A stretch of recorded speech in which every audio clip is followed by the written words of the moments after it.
안녕하세요. 저는 서울에 살고 있는 43세 여자입니다.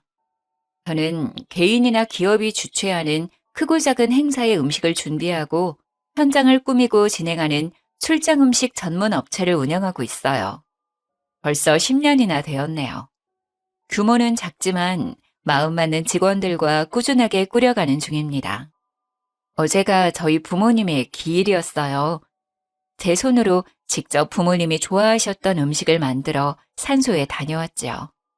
부끄러운 일이지만 매일 음식하는 게 일이면서도 부모님이 살아계실 적에는 맛있는 음식을 자주 만들어 드리지 못했는데요. 자식이란 원래 이렇게 부모님이 돌아가시고서야 후회하게 되는 존재라고 하네요. 부모님이 돌아가신 지는 벌써 꽤 시간이 지났어요. 지금은 많이 덤덤해졌다고 생각하지만 아직도 부모님 기일 즈음에는 마음이 늘 쓸쓸해지네요. 오늘도 정신없는 하루를 보냈는데 집에 돌아오니 괜히 마음이 울적해서요. 오늘은 모르는 분들에게라도 제 이야기를 한번 해보고 싶어지네요. 저희 부모님은 두 분이 같은 날 돌아가셨어요.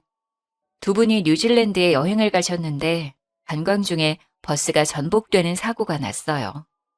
하필 멀미 때문에 두 분이 버스 앞쪽에 타고 계셔서 버스 운전사와 저희 부모님 두 분이 그 자리에서 돌아가시게 되었어요. 생전에도 두 분은 사이가 참 좋으셨거든요. 그래서 하늘나라도 이렇게 같이 가셨네요. 외동딸인 저만 혼자 남겨두고 말이죠.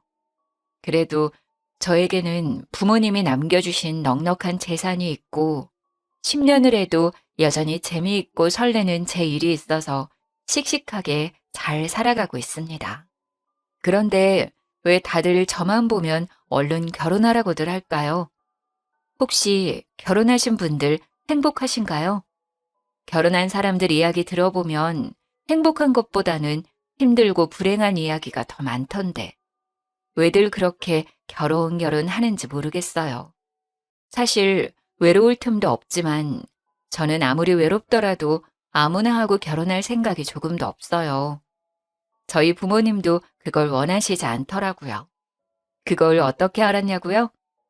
저도 하마터면 결혼할 뻔한 적이 있었거든요. 정말 큰일 날 뻔했는데 결혼 직전에 겨우 파혼할 수 있었어요. 그래서 저는 제 부모님이 도와주셨다고 믿고 있답니다. 제가 성공적으로 파혼한 이야기 한번 들어보시겠어요? 그 남자를 처음 만난 건 그의 학원 개업식에서였습니다. 서울 변두리 지역의 작은 동네였는데 학원이 그렇게 크지는 않았지만 그 동네에서는 가장 번듯한 학원이었어요. 그 학원의 젊은 원장이었어요. 서울대 출신의 키도 크고 선하고 반듯한 인상을 가진 누가 봐도 훈남이었어요. 아는 사람에게 소개를 받았다며 저희 회사에 개업식 행사를 의뢰했는데 처음 문의할 때부터 하나하나 꼼꼼하게 묻고 확인하는 폼새가 보통이 아니더라고요. 그래서 저도 더 많이 신경 쓴 행사였죠. 저도 제일 하나는 아주 꼼꼼하고 야무지게 하거든요. 결국 개업식에 차린 저희 음식이 너무 정갈하고 맛있다는 칭찬을 많이 받고 장식도 세련되고 진행도 아주 만족스러웠다면서 여기저기 고객을 여러 명 소개해 주었어요. 사업하는 사람에게 그만큼 고마운 일은 없지요. 고마운 마음에 제가 먼저 전화를 걸어 저희 회사로 초대했어요. 제가 직접 요리를 해서 저녁을 대접하고 와인 한잔 하면서 오래 이야기를 나누게 되었죠. 진중하고 과묵한 줄로만 알았는데 술이 한두 잔 들어가니 주절주절 자기 이야기를 잘 하더라고요. 강사라서 그런가 말솜씨가 좋아서 시간 가는 줄 모르고 한참을 빠져들었어요. 그는 시골에서 자랐는데 어렸을 때부터 꽤 공부를 잘하고 용모도 반듯해서 온 동네의 유명인사였나 보더라고요. 농어촌 특별전형이긴 했지만 무려 서울대를 합격했을 때는 정말 동네 여기저기에 현수막도 걸리고 부모님이 동네 잔치도 크게 했대요. 대학 다니는 동안에는 과외며 학원 강사 일을 하며 학비와 생활비를 벌었대요. 그러다 보니 학원에서 아이들을 가르치는 게 가장 익숙하고 잘하는 일이 되어서 졸업하고도 학원 강사로 일하다가 10년 만에 자기 학원을 차린 모양이더라고요. 나이는 37살로 저보다 3살이 어렸어요. 결혼을 했었는데 성격 차이로 오래 살지 못하고 헤어졌다고 하고요. 저도 어린 나이가 아닌지라 이 남자 저 남자 만나보았지만 그 사람은 정말 그 나이 때 남자들 같지 않게 순수한 구석이 있었어요. 학교와 아르바이트밖에 안 해본 삶이라 식견이 좀 좁은 것 같기는 했지만 정말 성실하고 착실하게 살아왔더라고요. 처음에는 정말 누나 같은 마음으로 이런저런 신경을 써주었어요. 제가 먼저 사업을 해보았으니 사업에 대해 이것저것 물어볼 때마다 제가 실질적인 도움을 주곤 했어요. 급할 때는 돈을 조금 융통해주기도 했지만 셈이 흐린 사람이 아니어서 꼬박꼬박 잘 갚더라고요. 또 반찬 같은 것도 이따금 챙겨다 주고 지나가다 눈에 들어오는 게 있으면 서로 선물해주기도 했어요. 그런 시간을 보내면서 서로가 좋아하게 되었지만 저는 결혼할 생각까지는 하지 않았어요. 오랜 시간 혼자였어서 혼자가 편하기도 하고 사업에 집중해서 더 키워보고 싶은 욕심이 더 컸어요. 주변을 보니 아무래도 결혼을 하면 제약이 많아지더라고요. 그런데 제가 결혼을 결심한 건 그가 정말 끈질기고 성실하게 프로포즈했기 때문이에요. 10번이나 찍는 도끼질에 못 이기는 척 그렇게 결혼을 약속하게 되었습니다. 서로 결혼하기로 하고 그의 부모님에게 처음으로 인사드리러 가게 되었어요. 그런데 그날은 저보다 그가 더 안절부절 못하고 긴장하더라고요. 부모님을 만나기 전부터 그가 유난히 말이 너무 많아지더군요. 자기야, 우리 부모님들 말이야. 정말 좋으신 분들이야. 그런데 시골 분들이라 말을 좀 세련되게 돌려 말할 줄 모르고 그냥 막 촌스럽게 말해. 나쁜 뜻은 없는데 처음에 들으면 좀 불편할 수도 있을 것 같아. 그래. 그런 분들 많이 만나봤어. 나 이해할 수 있어. 그리고 또 말이야. 어렸을 적부터 그분들은 나밖에 모르고 사셔서 내가 최고라고 생각하시는데 그게 사실 좀 심해. 그러니까 좀이 아니라 좀 많이. 그러니까 내 말은 아이고, 알았어, 알았어. 어째 나보다 자기가 더 긴장한 것 같은데? 자기야, 걱정하지 마. 내가 누군데 그래. 나는 사실 별로 걱정 안 돼. 내가 어른들한테 얼마나 인기가 있는데. 내가 잘하면 돼. 괜찮아. 저는 어른들에게 싹싹하게 잘하는 편이고 어른들에게 예쁨 받는 편이라 크게 걱정도 안 되었어요. 처음 뵙는 분들이지만 분명히 저를 좋아하실 거라고 그렇게 만들 수 있다고 자신했죠. 오히려 긴장해서 안절부절 못하는 그가 귀여워 보였어요. 그런데 이 자리는 정말 제 생각과 완전히 다르더라고요. 그가 긴장하는 데는 그만한 이유가 있었어요. 일단 첫 마디부터 저를 당황하게 했어요. 아니, 황당했다는 게 더 정확하겠네요. 그 짝이 우리 아들보다 나이가 훨씬 많다는데 진짜 처녀요? 네? 처녀요? 아, 엄마, 말씀드린 대로 이 사람은 결혼한 적 없어요. 초혼이에요. 저는 이혼한 경험이 있으니 제가 이 사람한테 미안하죠. 이 사람은 저 결혼했던 것도 다 이해해줬어요. 엄마, 너는 무슨 소리를 하냐 지금. 남자가 이혼한 게 뭐가 흠이라고 네가 미안하네 뭐하네 소리를 하고 그러냐 지금. 아니 요즘 같은 세상에 이혼이 뭐 대수냐? 꼬물대는 애라도 딸려 있으면 또 몰라. 애도 없이 깨끗한데 뭐가 문제요? 결혼이라고 뭐 십수년 살았던 것도 아니고 어쩌다가 여자 하나 잘못 만나서 잠깐 살다가 애도 없이 헤어졌는데 그걸 뭐 누가 흠을 잡는다니? 그걸 흠 잡는 사람은 아주 이상한 사람이요. 네, 어머니. 저도 이혼이 흠이라고 생각하지 않아요. 정말 조금도요. 괜찮아요. 그려, 뭐 그건 그렇고. 내가 암만 생각해도 좀 이상해서 말이요. 네? 뭐가요, 어머니? 여자 나이가 40이나 돼서 아직까지 결혼을 한 번도 안 했다는 건 좀 문제가 있고 그런 거 아니요? 여자가 멀쩡한데 여지껏 결혼을 한 번도 안 했으려고. 어디가 탈이 있어도 탈이 단단히 있겠지. 그러니까 결혼을 여지껏 안 한 거요? 아니면 못 한 거요? 제가 하고 싶은 공부하고 하고 싶은 사업도 하고 하다 보니 홍기를 놓쳤어요. 이제 와서 생각하면 우리 지호 씨 같이 좋은 사람 만나려고 그랬나 봐요. 제 딴에는 기분 좋으라고 애교 있게 한 말이었는데 도리어 콧방귀를 뀌더라고요. 뭐 하나 제 예상대로 흘러가질 않았어요. 나온 참, 뭐 공부는 뭐 요리사가 공부하느라 결혼 못했다는 소리는 살다가 또 처음 들어보네. 요리사 하면서 공부하느라 결혼 못했다고 하면 우리 동네 지나가던 개도 다 배꼽을 잡고 웃겠네. 뭐 우리 아들처럼 뭐 서울대라도 나온 요리사요? 엄마, 이 사람은 지금 박사 과정에 있어요. 곧 박사님이 될 거예요. 학부만 나온 저랑은 그 수준이 달라요. 아이고, 뭐 요리사 박사요? 나 또 살다가 요리사가 박사라는 소리는 처음 들어봤네. 그럼 나도 요리 박사요. 일평생 내가 지은 밥이 얼만데. 박사는 내가 박사요. 밥 박사, 김치 박사. 요리 박사가 아니고 외식 경영이라고 쉽게 말해서 사장님이 되는 공부예요.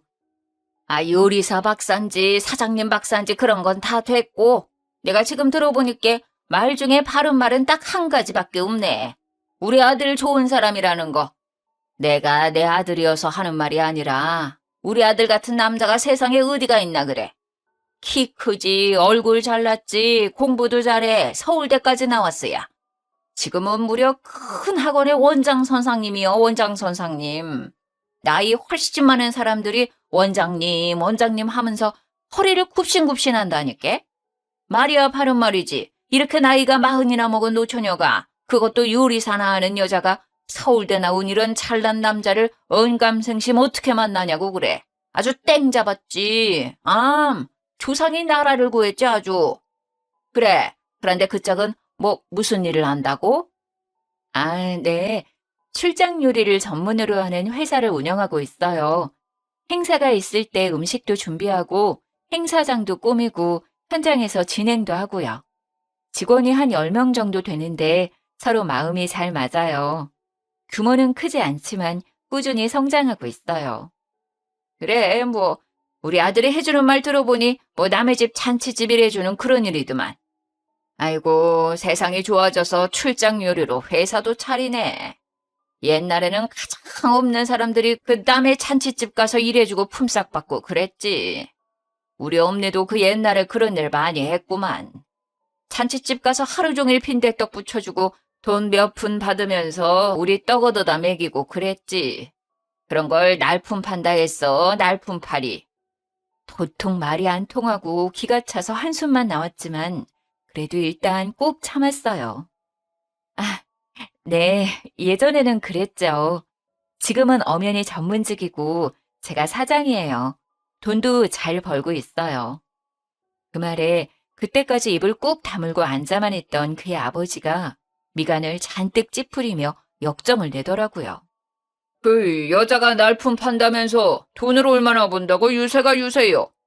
똑똑한 우리 아들 잡았으면 그냥 집에서 애 낳고 키우고 있으면 되지. 뭘 몇 푼이나 번다고 유세를 하는겨? 박사니 뭐니 여자가 그 쓸데없는 공부는 왜 한다고 설치는겨? 서울대 나왔으면 그런 쓰잘데기 없는 짓거리 할 필요가 없지. 최고학부 나온 우리 아들 앞에서 뭐 잘났다고 박사니 사장이니 하고 있는가? 와, 정말 살면서 한 번도 들어보지 못한, 아니 한 번도 상상해보지 못한 소리를 들어야 했어요. 저희 부모님은 제지 사업을 하셨고 꽤 건실한 중소기업을 운영하셨어요. 덕분에 저는 어릴 적부터 여유 있는 집안에서 부족한 것 없이 커왔어요. 하고 싶은 일은 뭐든 할 수 있었고 부모님과 여행도 많이 다녔고요.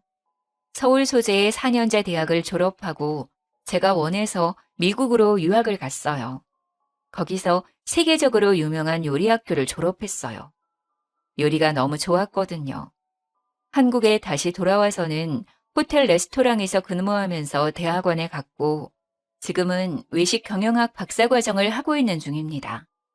이런 제가 못 배우고 가난하다는 소리를 살면서 들어봤겠어요? 더군다나 누가 봐도 저보다 못 배우고 가난해 보이는 분들이 저에게 계속 못 배웠네, 없이 사네 그런 말들을 쏟아내고 있는 걸 듣자니 정말 이 상황이 꿈인지 현실인지 구분이 안 될 정도로 정신이 혼미해지더라고요. 그분들이 저보다 더 가진 거라곤 서울대 나온 아들 하나인데 말이죠. 아, 그 아들이 돌싱이긴 하지만 애도 없고 저보다 나이도 어린데다가 키가 크고 잘생겼네요. 아무리 그래도 저한테 그런 말을 할 자격은 없는 것 같지만요.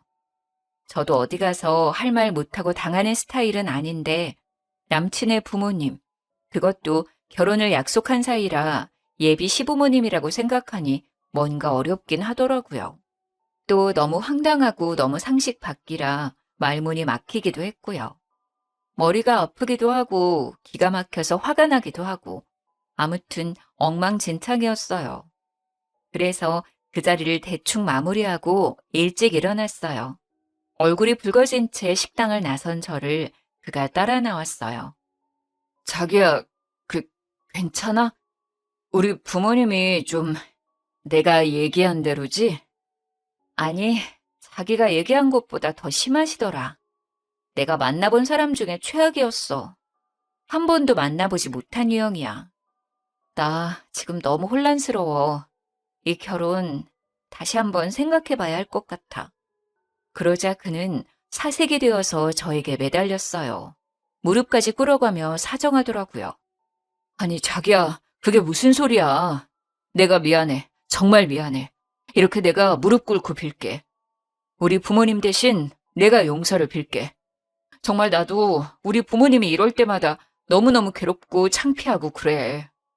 그런데 우리 엄마 아버지 세상에는 나밖에 없어. 우리 엄마 아버지가 사는 세상에는 내가 제일 잘나고 제일 돈도 잘 벌고 대통령이 오더라도 내가 더 잘났다고 생각하시는 분들이야. 그게 우리 부모님이 살아가는 유일한 이유고 삶의 의미고 낙이야. 우리 부모님 정말 불쌍한 분들이야. 제발 용서해줘, 자기야. 제발 한 번만 이해해줘, 어? 그래. 그러니까 그 세상에 내가 끼어들면 안 될 것 같아. 그냥 두 분 그렇게 잘난 아들과 함께 편하게 사시라 그래. 나도 내가 잘난 세상에서 내가 살던 대로 편하게 살게. 우리는 안 될 것 같아. 자기야, 내가 살고 싶어. 자기가 잘난 그 세상에서 내가 살고 싶어서 그래. 그 세상에서 살아야 내가 살 수 있어. 정말이야, 자기야. 내가 진짜 잘할게. 우리 결혼하면 우리 엄마 아버지 안 보고 살아도 돼. 나만 가끔 우리 부모님 만나고 오면 되잖아. 내가 진짜 약속할게. 맹세할게. 결혼은 나랑 하는 거잖아. 우리 부모님이랑 살려고 하는 게 아니잖아. 어? 내가 진짜 약속할게. 자기가 원하면 각서라도 쓸게. 아니, 혈서를 쓸까? 우리 엄마 아버지 절대 안 만나도 된다고? 어? 제발 자기야. 결혼 안 한다는 말은 하지 마. 어린아이처럼 엉엉 울면서 매달리는 그를 차마 내칠 수가 없었어요. 너무 기가 막히지만 그들의 아들로 사는 이 남자도 어딘가 좀 안쓰럽더라고요. 그날 이후로는 결혼식 날까지 전혀 자기 부모님을 만날 일이 없다고, 결혼하고서도 절대 만날 일이 없게 하겠다고 약속하더라고요. 지금 생각하면 그게 말이 되나 싶지만 그때는 그게 믿어졌어요. 저도 콩깍지가 씌웠었나 봐요. 그날 일은 그렇게 유야무야 없는 일처럼 넘겨버리고 저희는 하나하나 결혼 준비를 해나갔어요. 결혼식이 한 6개월 남짓 남은 시기에 그가 살던 전셋집이 계약 만료가 되었어요. 저희 부모님이 사시던 50평대 아파트를 수리해서 신혼집으로 들어가기로 하고 한창 공사를 하고 있던 중이라 남친이 새로 집을 구하는 것이 좀 애매했어요. 그래서 남친이 제가 살고 있던 아파트에 들어와 살게 되었어요. 신혼집 공사가 거의 마무리되어 갈 즈음의 어느 날이었어요. 그날도 저는 큰 행사가 있어서 새벽부터 나가 일을 하고 녹초가 되어 집에 돌아왔어요. 현관에 못 보던 이상한 신발이 놓여있다 싶더니 시어머니, 그러니까 그의 어머니가 저희 집 소파에 떡하니 앉아있는 거 아니겠어요? 처음에는 누군지 바로 알아보지도 못했고 이게 무슨 일인가 싶어 잠시 멍하니 서 있었어요. 아이고, 여자가 이렇게 늦게 들어오면 어쩌냐. 요리사 밥 좀 얻어먹을까 싶어 한참을 밥도 안 먹고 기다리고 있었더니만 원. 요리사랑 결혼하면 우리 아들 밥은 잘해 먹일 줄 알았더니 우리 아들은 맨날 이렇게 뜨신 밥도 못 얻어먹겠구나. 아니, 갑자기 여기에 어쩐 일이세요? 어리둥절한 눈으로 쳐다보자 남친은 안절부절하면서 제 눈을 피하더라고요. 내가 암만 혼자 앉아서 이렇게 저렇게 생각해봐도 이게 그냥 넘어갈 수가 없어서 이렇게 여기까지 왔다. 친즉에 와야 할 일인데 아들이 도통 집을 가르쳐주질 않아서 오늘은 내가 아주 작정하고 따라온 참이다. 그러니까 무슨 일로 오셨는데요? 그 신혼집이 네 부모님이 살던 집이라면서? 아들 말로는 그 집이 크고 좋다긴 하더만은 그게 중요한 게 아니고 거기가 사람이 죽어나간 집인데 신혼부부가 그냥 들어가서 산다는 게 내가 암만 생각해봐도 영 찝찝하고 깨름직해서 견딜 수가 없어. 그 사람이 죽어나갔다는 것은 그 집이 영 재수가 없다는 것인데 신혼부부가 그 재수 없는 곳에 들어가면 부정 타서 쓰겄냐는 말이요. 사람이 죽어 재수가 뭐라고요? 너무 기가 차서 말이 제대로 나오질 않았어요. 그의 어머니는 만날 때마다 말로 제 정신을 혼미하게 만들더라고요. 제가 정신을 차릴 틈도 없이 어머니는 계속 떠들어댔어요. 내가 살아가면서 큰일이 있을 때마다 찾아가서 물어보는 선상님이 있는데 그 선상님이 산에 가서 기도도 많이 하고 사주랑 뭐 이런 공부도 많이 한 사람이라 영이 아주 맑아. 우리 아들이 이렇게 훌륭하게 잘 큰 것도 다 그 양반이 손 피해주고 서울대 가는 부적도 써주고 그런 거거든. 저번에 학원 개업하는 날도 다 정해줬고. 그렇게 우리 집 무탈하게 돌봐주는 선상님이요. 그래서 이번에도 내가 찾아가서 물어봤지. 그랬더니 아이고 잘 왔습니다 하면서 그런 집은 들어가기 전에 제사를 지내야 한다 하더라. 신혼가구가 들어가기 전에 제사를 지내는 게 좋다고 하니 내가 벼르고 벼르다가 오늘은 아주 그냥 작정하고 올라온 거요. 제사요? 그게 무슨... 그러고 보니 저희 주방에 온갖 식재료가 너저분하게 널려 있고 재료를 씻느라 그랬는지 싱크대 주변도 엉망이고 식기며 주방 기구들도 이것저것 뒤져서 꺼내놓았더라고요. 남친 엄마는 부스럭대면서 가방에서 신문지에 둘러싸인 뭔가를 끄집어내고 있었어요. 이봐라, 내가 제기도 다 짊어지고 왔다. 네 집에 제기가 있을까 싶어서 이것도 집에서부터 들고 왔다니까. 이거 들고 오느라 팔이 아주 빠질 것 같은데도 내가 아들 생각해서 들고 왔어야. 음식이야 네가 요리 잘하니까 후딱 해라.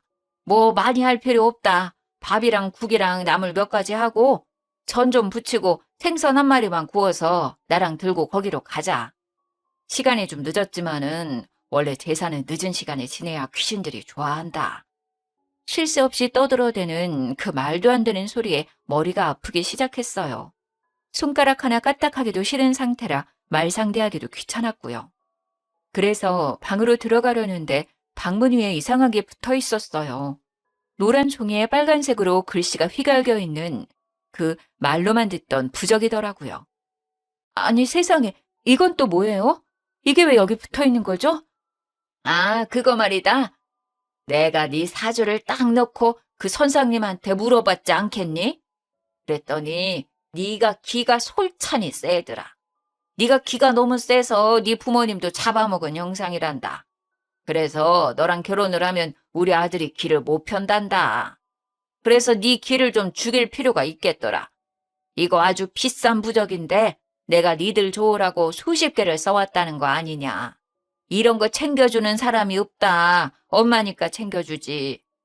집안을 둘러보니 방문 위에만 붙어있는 게 아니라 현관 위에도 하나, 중문 위에도 하나씩 떡하니 붙어 있었어요.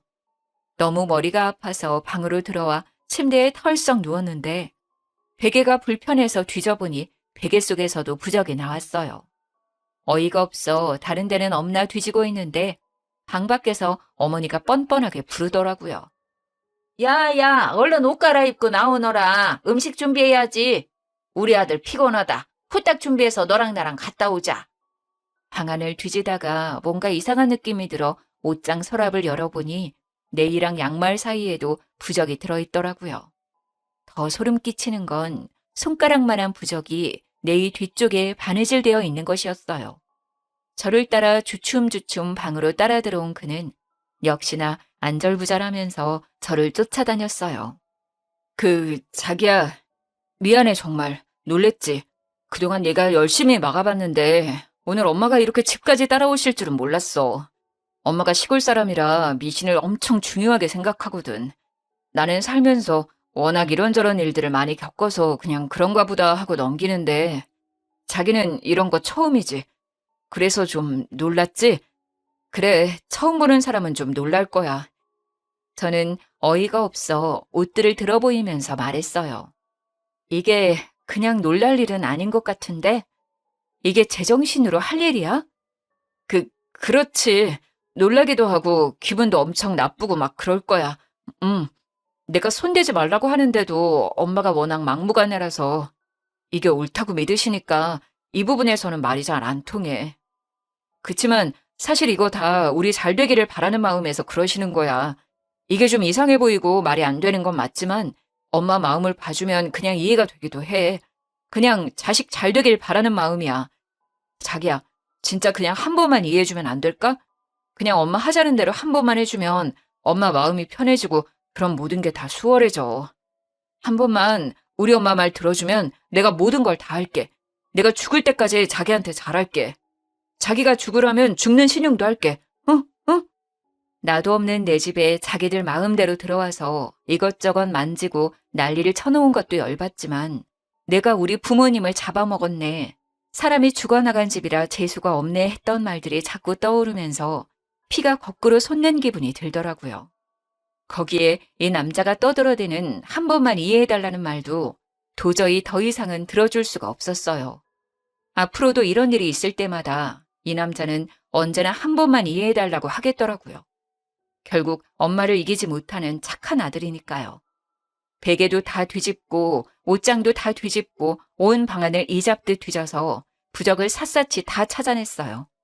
많기는 또 얼마나 많은지 기도 안 차더라고요.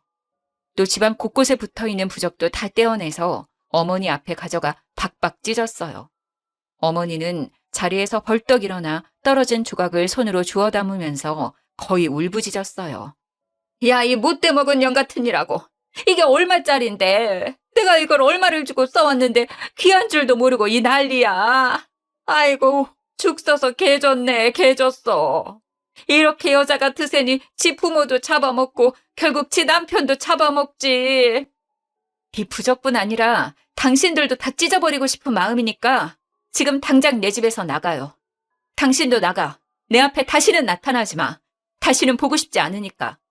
야, 이 누구 맘대로 우릴 내쫓냐. 나 못 나간다. 내 부적값 다 내놔라 이년아. 이게 얼마짜린데 이걸 다 찢어버렸냐. 아이고 아까워라. 부정 탔네. 다 부정 탔어. 저는 핸드폰을 들어 경찰에 신고했어요. 경찰이 와서야 두 모자를 내 집에서 내보낼 수 있었어요. 주거 침입과 기물 손괴 등으로 고소를 진행하고 파혼을 통보했습니다. 침구 세트도 싹 바꾸고 속옷도 싹 다 갖다 버렸지만 벽에 남은 풀자국을 볼 때마다 분노가 치솟았어요. 부모를 잡아먹었다느니 사람이 죽어나간 재수 없는 집이니 하는 말은 화가 나는 걸 넘어서 저에게 상처가 되었어요. 이 정도로는 도저히 분이 풀리지 않더라고요. 복수를 해야겠다 생각했어요. 눈에는 눈, 이에는 이. 고소장을 쓰면서 그의 어머니에게 전화를 했습니다. 전화 오면 피하려고 전화번호를 미리 저장해 두었거든요. 특별히 고소를 취하해 줄 테니 꼭 만났으면 하는 사람이 있다고 말했더니 제가 말한 곳으로 한달음에 찾아오더라고요. 늦저녁에 그의 어머니를 만났습니다. 어머니, 제가 그동안 많이 생각해 봤어요. 그날은 제가 당황스럽고 화가 많이 나서 그랬지만 혼자서 가만히 생각해 보니 어머니 말이 틀린 말이 아닌 것 같더라고요. 아이고, 그랬냐? 네가 이제야 말이 좀 통하는구나. 저도 사실 힘든 일 있을 때마다 찾아가서 물어보는 선생님이 있어요. 서울에서 엄청 유명한 무당이신데 그분 복채가 엄청 비싼데도 사람들이 줄을 서거든요. 예약이 3개월씩 밀려있기도 해요. 아, TV에도 나온 적이 있었는데 이거 혹시 보신 적 있으세요? 저는 미리 찾아놨던 유튜브를 찾아서 보여줬어요. 무당이 구슬하는 장면이었는데 얼굴이 제대로 보이지는 않았어요. 아, 이거 무슨 프로야? 나는 텔레비에서 이거는 못 본 것 같은데. 집안일 하다 보면 테레비 볼 시간도 없어. 근데 테레비에 나온 이 선생님을 네가 안다고? 테레비에는 유명한 사람들이 나오는 거 아니야? 네. 서울에서 모르는 사람이 없을 정도로 유명한 무당이세요. 저도 사업하면서 어려울 때마다 찾아가는데 재벌이나 정치인들, 연예인들도 많이 찾아가는 사람이에요. 그래, 제 아무리 재벌이고 대통령이라도 큰일 하려면 손을 피해야 한다. 사람 일이라는 거는 사람의 힘만으로 되는 것이 아니거든. 네. 그래서 이번에도 제가 찾아가 봤어요. 어머니 말씀이 자꾸 생각나서. 그래, 그래. 잘했다, 잘했어. 가봤더니 선생님이 뭐라고 하더냐? 어머니 말씀이 틀리지 않더라고요. 결혼하기 전에 객지에서 돌아가신 저희 부모님의 혼령을 달래드려야 하고 사돈 어른들께도 인사할 수 있게 해드리래요. 그러려면 시골집 마당에서 구슬하는 게 좋겠다고 하더라고요. 그래, 내 말 틀린 말 하나도 없다. 그런데 구슬한다고? 굿이야, 할 수 있으면 좋지. 그런데 그 굿이라는 게 한두 푼 드는 일이 아니라서. 돈은 전혀 걱정하지 마세요.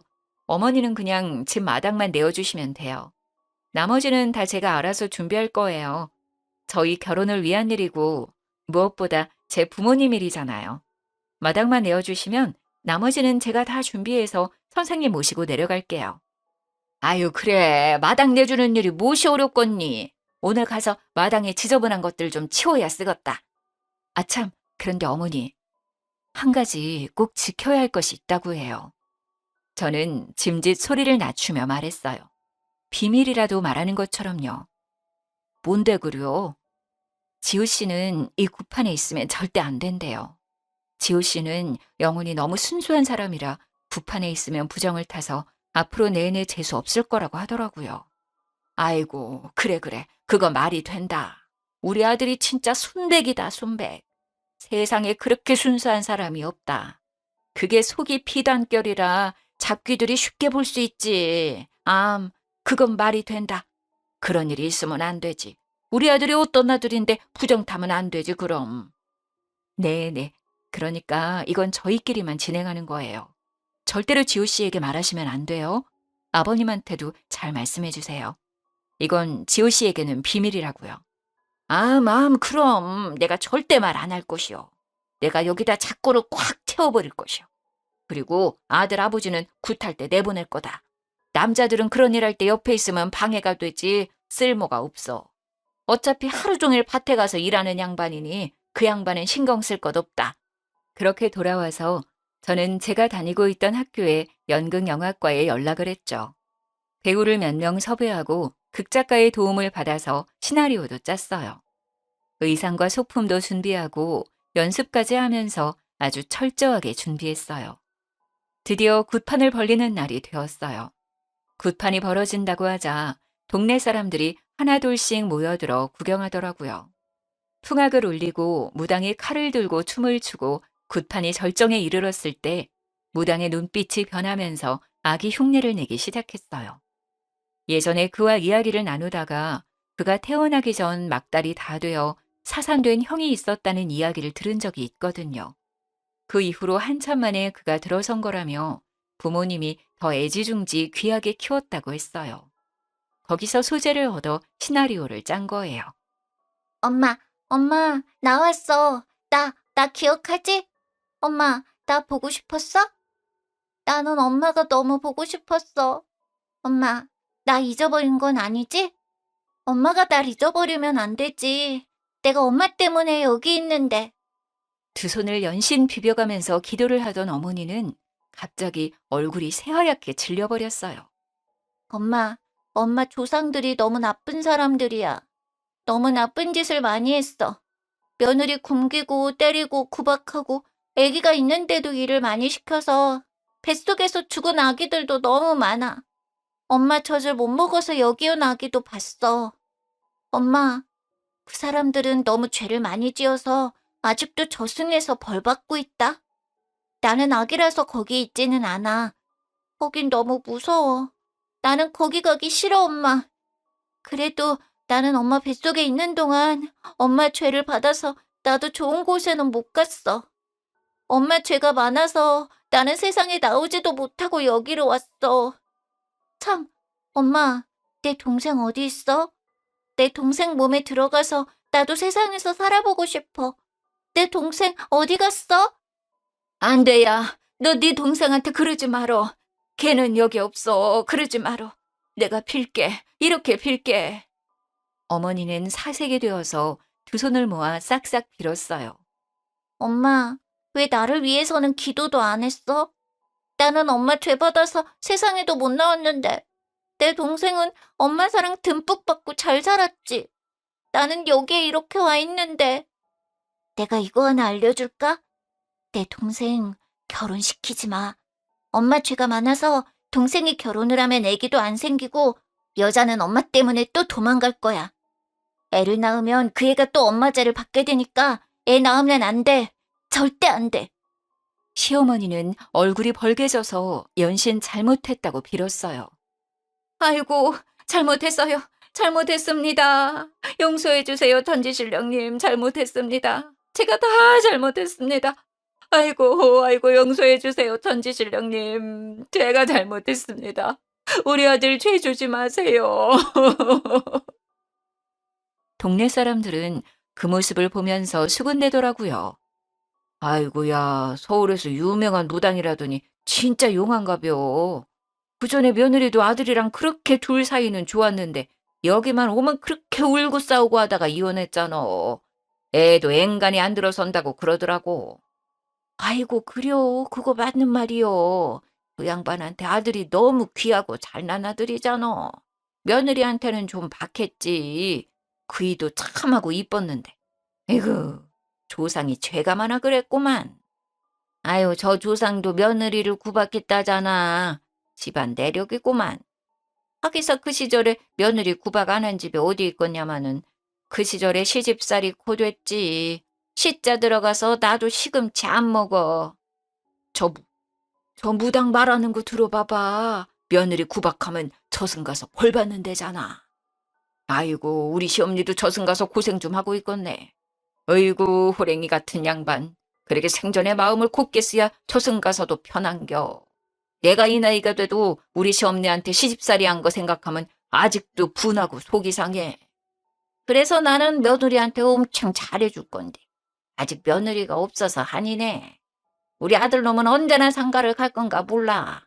나는 며느리 생기면 업고 살아야겠어. 그러면 저승 가서 좋은 데 갈 거 아니여. 그렇게 굿판이 끝나고 동네 사람들은 혀를 끌끌 차면서 뿔뿔이 흩어졌어요. 그의 어머니는 땅바닥에 주저앉아 엉엉 울고 있었습니다. 굿판이 다 정리되고 무당들 먼저 보내고 나서 저는 멍하니 앉아있는 그의 어머니에게 다가가서 말했습니다. 어머니, 이 결혼을 제가 다시 생각해 보려 했는데요. 이런 이야기를 들으니 너무 찝찝하고 깨름칙해서 그렇게 할 수가 없겠네요. 며느리가 죽어나가고 아기가 죽어나간 집이라 재수가 없어서요. 제가 이 집에 들어오면 부정 탈 것 같다고 저희 부모님이 걱정하시네요. 이 결혼은 없던 일로 하겠습니다. 저는 그 길로 뒤도 돌아보지 않고 제 차를 타고 올라왔어요. 아들에게는 정말 부정 탈까봐 이야기를 하지 않았는지 그가 따로 연락해 오진 않더라고요. 주거 침입 구속건은 취하하지 않았습니다. 당연히 그들로부터의 전화도 피하고 메신저도 답하지 않았고요. 그가 몇 번 집으로 찾아오긴 했지만 그때마다 경찰을 불러 해결했어요. 찾아올수록 가중처벌이 된다는 말에 남친도 더 이상 찾아오지 못했습니다. 짧은 시간에 밀어닥친 일련의 모든 사건들에 저는 완전히 지쳐버렸어요. 저는 핸드폰 번호부터 바꾸고 살던 집은 부동산에 내놓아 세를 주었어요. 신혼집으로 하려던 아파트는 정이 많이 들었던 곳이라 마음이 아팠지만 이번 기회에 처분했습니다. 수리를 잘 해놓았더니 생각보다 좋은 값을 받게 되었네요. 벌려놓은 일만 잘 마무리하고 사업은 잠시 멈추었어요. 그리고는 부모님이 돌아가신 뉴질랜드에 가보았어요. 저는 앞으로 뉴질랜드는 죽을 때까지 가지 못할 거라고 생각했지만 어쩐지 부모님의 마지막 여정을 따라가 보고 싶더라고요. 부모님이 돌아가셨던 곳을 저도 돌아보고 부모님 사고가 났던 곳도 가서 주저앉아 펑펑 울기도 했어요. 그렇게 1년의 시간을 그곳에서 보내고 돌아왔네요. 앞만 보고 달려왔던 제 삶에도 잠깐의 달콤한 쉼표가 되어주었답니다. 뉴질랜드에서 곰곰이 생각해보니 결혼까지 결심할 땐 제가 충분히 그 사람을 사랑한다고 생각했지만 그건 사랑이 아니라 그에 대한 연민과 오지랖이었어요. 마치 누나처럼 보호자처럼 어리광 부리는 그 사람을 제가 돌보고 있었다는 것을 깨달았어요. 그의 부모님이 아니더라도 이 결혼은 잘못된 선택이었어요. 결혼은 동등한 지위의 성인이 서로에 대한 책임감을 갖고 시작해야 하는 일이니까요. 저는 그동안 세상에 혼자 남았다고 생각했지만 하늘에 계신 부모님이 늘 저를 지켜주고 있다는 생각이 들었어요. 그렇게 생각하니 다시 힘이 나더라고요. 1년 만에 한국에 돌아와 잠시 멈춰두었던 사업을 다시 시작했어요. 마침 코로나가 전 세계적으로 유행하면서 행사는 전면 중지되었지만 홈파티용 음식들을 기획해서 판매하다 보니 크게 흔들리지 않고 그 시간을 버틸 수가 있었어요. 이제 코로나가 끝나면서 조금씩 파티와 행사들이 시작되고 있네요. 그래서 요즘은 또 매우 바쁘게 일하고 있답니다.